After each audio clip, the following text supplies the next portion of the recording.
বন্ধুরা তোমাদের হয়তো বললে তোমরা বিশ্বাস করবে না, বাজারে এত আম উঠেছে আমরা এখন অবধি বাজার থেকে আম কিনে খাই না। এইগুলো সবই আমাদের গাছেরই আম। যত কিছু রেসিপি তোমাদের সঙ্গে শেয়ার করছি আমের, সব কিন্তু আমাদের গাছেরই আম। তো এখানটা দেখো পাকা পাকা দুটো আম নিয়েছে, আমের কালারগুলো এত সুন্দর আর আমগুলো খুবই মিষ্টি। তারপরে দেখো চামচ দিয়ে আমের পাল্পগুলো একটা পাত্রের মধ্যে নিয়ে নিলাম, সেই পাত্র থেকে একটা মিক্সিং জারের মধ্যে ঢেলে দিলাম।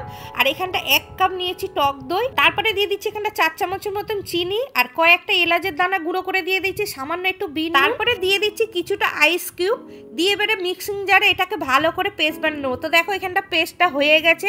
তো আজকের আমি বানালাম ম্যাঙ্গো লস্যি। এখানটা দুটো কাঁচের গ্লাস নিয়েছি, 2 থেকে 3 টুকরো করে আইস কিউব দিয়ে দেবো গ্লাসের মধ্যে, দিয়ে এবারে এইখানটা লস্যিটা ঢেলে দিচ্ছি গ্লাসের মধ্যে। দেখতেই পাচ্ছ একটুও কিন্তু জল ভেজাল করিনি, দই আর আমের পিউরিতেই কিন্তু লস্যিটা বানিয়েছি। এখানটা কিন্তু লস্যিটা একদম দেখতেই পাচ্ছ কতটাই ঘনত্ব। তারপর এখানটা কিছুটা আলমন্ড বাদাম কুচিয়ে ওপর দিয়ে সাজানোর জন্য দিয়ে দিলাম, দিয়ে পরিবেশন করলাম। তোমাদের দাদা ভাইয়ের আমি দুজনেই একটু বাইরে একটা কাজে গেছিলাম, তো এত গরম, তো বাড়ি ফিরে এলাম। দাদা ভাই বললো গিন্নি খুব কষ্ট হচ্ছে, কিছু ঠান্ডা বানাবে।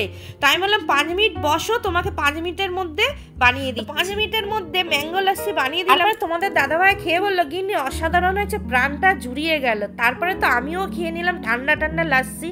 তো এই ম্যাঙ্গো লস্যিটা এত সুন্দর খেতে লাগছিল, ঠান্ডা ঠান্ডা একদম ফাটাফাটি হয়েছে, যেন প্রাণটা জুড়িয়ে গেল। বাড়িতে যদি আম থাকে দেরি না করে ঝটপট এইভাবে ম্যাঙ্গো লস্যি বানিয়ে খেয়ে কমেন্টে জানাও তোমাদের কেমন লাগলো। যদি রেসিপিটা ভালো লাগে লাইক করে দিও। টাটা।